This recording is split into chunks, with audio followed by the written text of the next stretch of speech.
There was a cynical comment that was made by people who take a look at history. They say that one of the things we learn from history is that we learn nothing from history. I don't know that that's universally true, but certainly for our subject today, for this evening, that will certainly be the theme, that we are not learning very much from history. We're going to be taking a look at the fruit of fiscal mismanagement, and particularly what's going on in our country in terms of a very, very important number, and that is unemployment.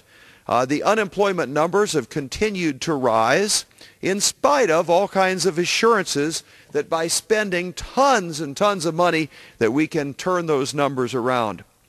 The historic connector here that's, I think, quite interesting is a fellow by the name of Henry Morgenthau. Probably you have not heard of Henry Morgenthau, but he was an important figure in his own day. And here in this chamber, in this house, Henry Morgenthau met with the Ways and Means Committee in 1939. Henry Morgenthau was FDR's Secretary of the Treasury.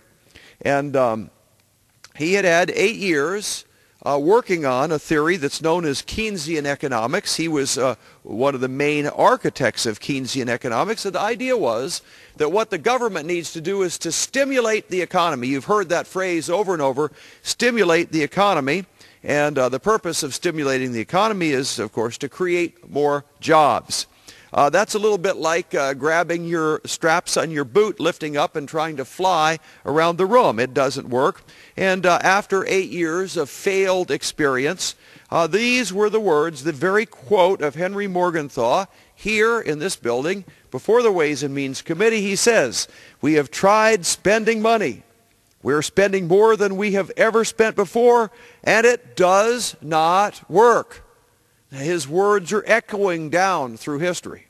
It does not work. I say, after 8 years of the administration, we have just as much unemployment as when we started, and an enormous debt to boot. These are the words coming to us, floating down through history by Henry Morgenthau, the main architect of Keynesian economics. Franklin Delano Roosevelt, the master of the policy of stimulating the economy with big spending.